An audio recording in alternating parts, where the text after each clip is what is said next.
இந்த குரான் தப்சீர் வந்து ரொம்ப லைட்டா இருக்கும்.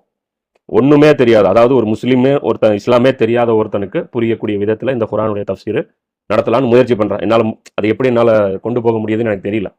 ஏன்னா என்னதான் நம்ம பிளான் பண்ணாலும் நம்முடைய அந்த ரெகுலர் இது உள்ள வந்துடும். நம்ம என்னதான் பிளான் பண்ணாலும் நம்மளுடைய அந்த ரெகுலர் மைண்ட் செட் இருக்குல்ல, நம்ம வந்து டெப்தா பார்த்து அந்த வசனங்கள், அதனால அந்த அந்த அந்த ஸ்டைல் வந்துடும். இப்போ இதுல நீங்க கேர்ஃபுல்லா இருக்கணும். நீங்க 2 பேர் நான் வந்து புரியாத மாதிரி பேசுனா நீங்க வந்து டக்குன்னு என்ன பண்ணலாம், எங்களுக்கு இது புரியல, இல்ல இன்னும் எங்களுக்கு கொஞ்சம் புரியுற மாதிரி சொல்லுங்க அப்படின்னு சொல்லிட்டு நீங்க எனக்கு வந்து பிளாக் பண்ணி நீங்க சொல்லிடலாம். இது குழந்தைங்களுக்கான குரான் கற்றுக் கொடுக்கக்கூடிய ஒரு ஸ்டேஜ்னு வச்சுக்கோங்க. இப்போ இந்த குழந்தைங்களுக்கு தானே இது கற்றுக் கொடுக்குறாங்க, இது பெரியவங்களுக்கு யூஸ் ஆகாதா அப்படின்னு கேட்டால், இன்னைக்கு பொறுத்த வரைக்கும் முஸ்லீம்களுடைய நாலேஜ் இஸ்லாத்தை பற்றி எவ்வளோ இருக்குன்னு பார்த்தீங்கன்னா, ஒரு குழந்தைங்களுக்கு எவ்வளோ நாலேஜ் இருக்கோ அவ்வளோ நாலேஜ் தான் இருக்கு. இஸ்லாத்தை பற்றி சுத்தமாக தெரியாது. சில துவாக்கள் தெரியும், சில கலிமாக்கள் தெரியும், சில சூறாக்கள் தெரியும், இவ்வளோதான். சில இந்த மந்திரம், இந்த சடங்குகள், சம்பிரதாயம், இவ்வளவுதான் அவங்களுக்கு தெரிஞ்சு இருக்கிற இஸ்லாம். அப்போ இஸ்லாம் ஆஸ் இட் இஸ் உள்ளது உள்ளபடி என்ன அப்படிங்கிறது யாருக்குமே தெரியாது. அதனால உங்களுக்கு கவர் ஆகுறது நிறைய பேருக்கு அது யூஸ் ஆயிரும். இது ஒரு சுருக்கமான இன்ட்ரோடக்ஷன். இப்போ நம்ம குரானை தெரிஞ்சுக்கிறோம். தெரிஞ்சுக்கிறதுக்கு முன்னாடி ஏன் தெரிஞ்சுக்கணுங்கிறத நம்ம முதல்ல புரிஞ்சுக்கணும். குரான் ஏன் நம்ம தெரிஞ்சுக்கணும்? அப்போ நம்ம எல்லாம் யாரு? முஸ்லீம். முஸ்லீம்னா என்ன? இல்ல இப்ப நீ முஸ்லீம்னு நீ சொல்ற, நீ எப்படி முஸ்லீம்? நீ நீ யாரு, உன் மதம் என்ன அப்படின்னு கேட்டா என்ன சொல்ற? முஸ்லீம்னு சொல்ற.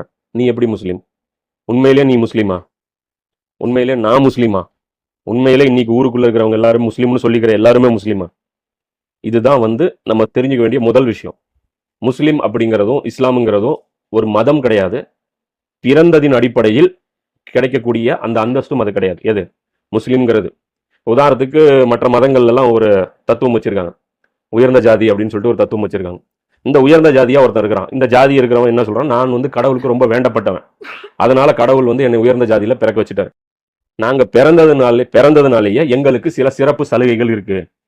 அவன் சொல்றான், கோயில்ல ஒரு கூட்டம் உள்ள போகாது, இன்னொரு கூட்டம் உள்ள போகும். ஒரே ஊர்ல ஒரே தெருவுல பிறந்திருப்பான், ஆனா ஒரு கூட்டம் உள்ள போகும், ஒரு கூட்டம் உள்ள போகாது. கேட்டா என்னம்மா, பை பர்த் பிறந்ததற்காகவே எங்களுக்கு கிடைச்ச இந்த சிறப்பு அதிகாரம் அப்படின்றான். இப்ப இன்னைக்கு முஸ்லீம் என்ன நம்புறான் அப்படின்னா, செத்ததுக்கு அப்புறம் முஸ்லீம் சொர்க்கத்துக்கு போவான்.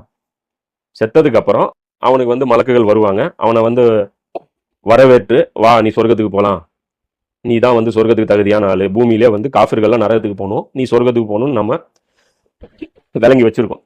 இப்போ சொர்க்கத்துக்கான ஆட்கள் முஸ்லீம்கள், ஏன்னா அவங்க களிமா சொல்லியிருக்காங்க, அவங்க வந்து அல்லாஹ் வந்து வணங்குறாங்க அப்படிங்கிறத இன்னைக்கு வந்து முஸ்லீம், ஒரு காமன் முஸ்லீம் நம்பி வச்சிருக்கோம். ஆனா இது வந்து சரியானு கேட்டா குரான் இப்படி ஒத்துக்கல.